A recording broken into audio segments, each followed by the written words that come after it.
we have to step up and make sure that these things look amazing. And again, our fans are so passionate that they go, oh, in episode 3, 2 minutes in, that makeup was crappy and I saw this. And so that's my goal, is not for that not to happen. Congratulations on your Emmy nominations for Picard. Thank you. Yeah, I think every other department, especially the actors, the writers, the directors, they kind of got robbed this year, but it's great your department got recognized. Yeah, they did. They did a great job. I was a little disappointed myself.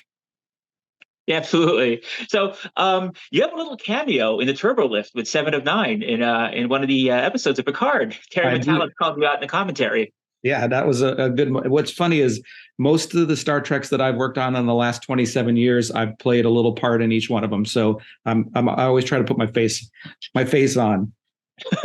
Do you prefer to be a Starfleet, or is there like an alien you'd love to play? Well, I was a Borg in season 2.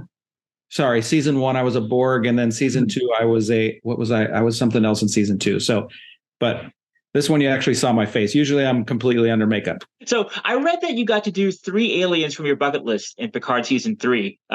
What were the 3? To do Worf again, to do Data again, and then to do a Ferengi for the second time. It's kind of fun in this world that I'm in, that I actually, as an artist, I get to do them one time, and then products and materials change and years change, and my artistry changes as well. And I get another opportunity to excel, make them bigger, better, but still keep them, keep the core look about them. And that's obviously what Neville Page and Vincent Van Dyke with VVD effects.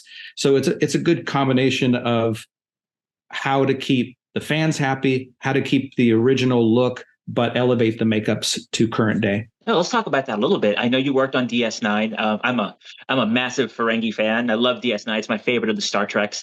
Tell me about upgrading Sneed from Quark in the 90s to. That's all foam latex back then, and we're obviously shooting on 35 millimeter film, so you have a little bit of play on the paint jobs, on the materials, and now with 8K, 10K, 12K, all the Ks that they have, and now we're doing silicone.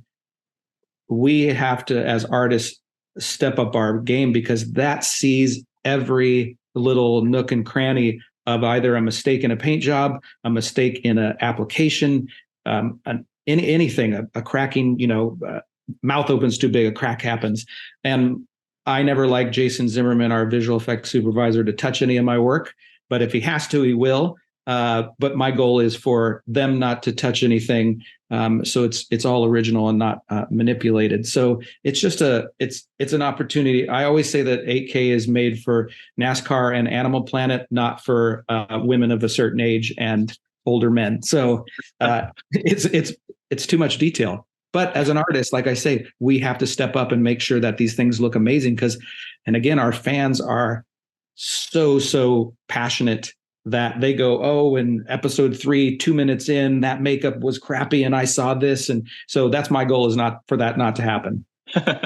Well, let's talk about the Borg Queen a little bit. Absolutely incredible incarnation of the Borg Queen. What went into creating literally the gnarliest looking version of the Queen ever? Yeah, she's a little Giger or Geiger, however you want to pronounce it. She's got a little she's been screwed up for the last few years, because we haven't seen her for 20 some odd years, right? Mm-hmm. 20 since she disappeared in that. And I was on set for that kind of stuff too. So I worked on First Contact as well. So it was kind of cool to watch all that happen. Which is another, we'll go to a little side story about that with Brent, but just to be able to recreate that cool character again and again, you get that next option. That's a 5-hour makeup. There's 13 prosthetics on her face and her body to create that, as well with Dave Blass is creating that set that she's inside, and then she's attached to that, and we have to glue her into that. And that actress did an amazing job for sitting there all day for 18 hours plus 5 hours in the makeup chair. Yeah, I mean, what a trooper she was, and she delivered such a great performance too. She did. Yeah. She did. She was amazing. A treat to work with. There's also in the commentary, there was a lot of joking around in the commentary for the finale about how Jack was basically the first Borg with hair. and how jealous Jerry Ryan was. Yeah, that's true. Yeah, yeah. Well, Yeah. so what was the decision making for keeping Jack's hair as opposed to shaving him bald as a Borg? I think that was a Terry decision. I mean, it works. I mean, it's the same as on Discovery when our Klingons didn't have hair, and then all of a sudden, season 2 they have hair. So there are reasons and changes and all that kind of stuff. The reason why we go certain directions, but I think that was a Terry decision. But he looked. I actually have some photos where I had him as Locutus in the position and the Borg Queen from First Contact. So I got a couple great photos of them in that same position. And you worked with Amanda Plummer to create Vadic as well? One of my assistants, Hugo Villasenor, actually did that makeup. What a process. So that was fun too, because Amanda is passionate as a great actress and what she is going to bring on camera. And did she ever pull that off? I mean, as a makeup artist and an actor sitting together, we do, it takes both of us. Neither of us can do it until we come together, and that starts to come on. And it's fun to watch as those makeups start applying, and you take away eyebrows and you put the scars on. They become that actor in the middle of the makeup session too, as well, and they change as a character, and they start becoming it, and they start talking. And Amanda's verbiage changed and her personality changed because she's similar to that, but not really. She's a little more quiet and stuff. But that was a fun process. I mean, it's a process that I can't talk about, but it changed dramatically from what we were originally going to do to what was on script and to what you saw. But it was a process. It was a great process as an artist to create that method. We talked about Worf, of course, how great he looks as an older Klingon. He really just never looked better.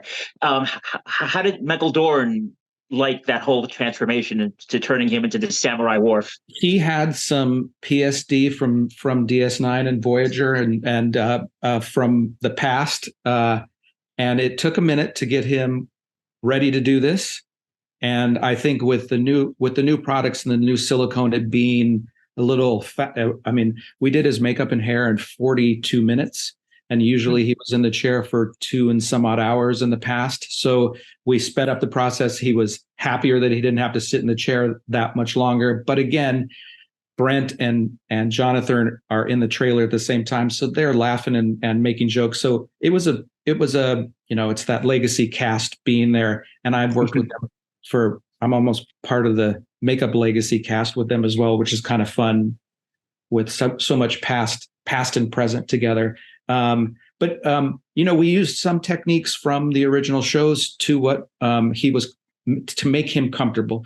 Again, he has to leave that trailer, be happy with what he has on, be happy with his character. So our job is to make sure that he walks out feeling that character. So we manipulated some stuff underneath the prosthetics because silicone it's not porous. So when he sweats, we made little routes for where the sweat was going to come down. But on the original show, he had a sweatband underneath his prosthetic, which on this prosthetic, it was so super thin we couldn't. So I cut a sleeve off of a T-shirt and put it around his head. So underneath there, he's got a white T-shirt wrapped around his head. Prosthetic goes over.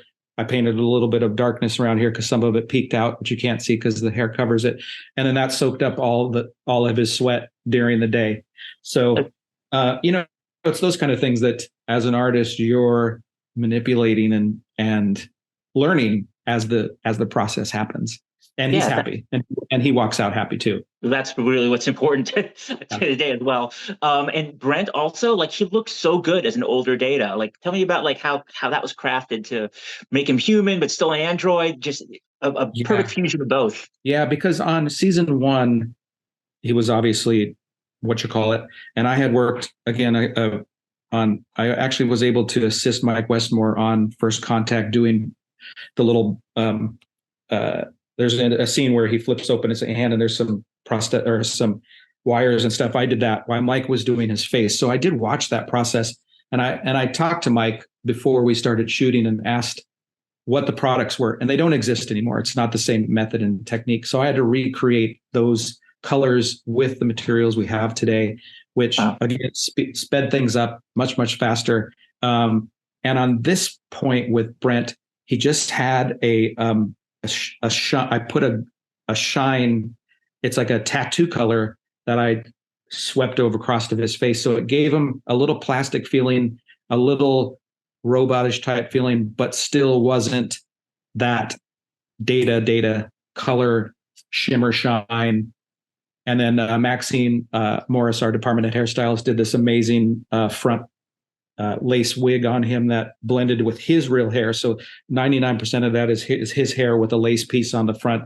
So you have that realism of his hair, that beautiful white hair, but gives that sharp front edge. Yeah, he really looked amazing. Yeah. In your long career with Star Trek, going back to the 90s, where does Picard season 3 rank? It's like a combination of all of them, because like I say, that cast is now there, and to have all those friends for all these years and to be able to do their makeup again. And I'm doing little side gigs with Jonathan now on his little side project. So we still get to keep that relationship. And it's just all a combination of having them back again. And hopefully we see them again if everything works out. I think the fans will be super happy. I don't know and I don't know if I'll get to do it, but we'll see. They always complain that they're poor, so we never know. Right. Yeah, they never have any money. Yes. So, and I just wanted to know what you're proudest of in terms of Picard season 3 and the work you were able to do, this amazing work to bring all these prosthetics and makeup and everything to life. For me is when I watch it, and we got to watch it on IMAX. If you can, I was there.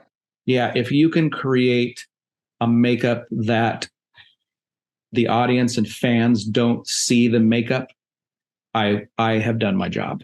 So with that massive screen, and I'm scared when I go to those, because if I go, oof, I make some weird faces sometimes, but I didn't. Everything looked fantastic, and it's almost like we're shooting a feature each week too. Every week we're shooting a feature. So you have to step up your game as an artist to keep up with it. And the technology is going to get even better, and you're going to see more pores next year with the bigger TV. Like I have a 95-inch TV in front of me. It's almost the size of a theater, and you can see everything. So when I know that I can trick the eye of the viewer for it not to be a makeup and immerse yourself into that, I've done my job. Thank you so much for your time, and thank you for all of your work. The best season of Picard, one of the best seasons of Star Trek ever made. A lot of that is due to your incredible work. Thank you so much. Yeah, it does take a team, and it's pretty much Terry for me. Terry did it. Thank you very much. Thank you. Appreciate it. All right, thanks.